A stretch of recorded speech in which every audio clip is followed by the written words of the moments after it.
ஆதன் news நேயர்களுக்கு வணக்கம். நான் உதயாஸ்ரீ. தலைப்புச் செய்திகளை காணலாம். திமுக நாடாளுமன்ற உறுப்பினர்களுடன் கட்சித் தலைவர் ஸ்டாலின் இன்று ஆலோசனை. நாடாளுமன்ற மழைக்கால கூட்டத்தொடரில் செயல்பட வேண்டிய விதம் குறித்து அறிவுரை வழங்குகிறார்.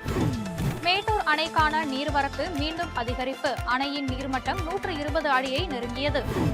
தமிழக வெற்றிக் கழகம் கட்சியின் கொடிக்கு தடை விதிக்க கோரி தொடரப்பட்ட வழக்கு.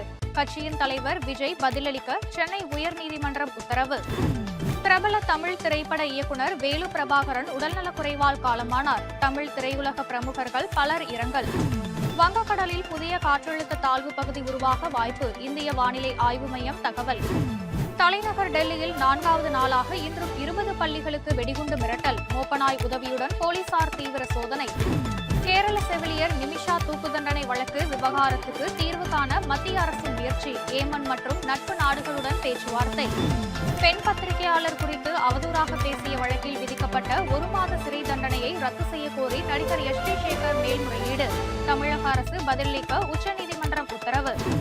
பங்களாதேஷில் முன்னாள் பிரதமர் ஷேக் ஹசீனா ஆதரவாளர்களுக்கும் போலீசாருக்கும் இடையேயான மோதலில் 5 பேர் பலி. 50க்கும் மேற்பட்டோர் படுகாயம் அடைந்ததால் நாடு முழுவதும் பதற்றம்.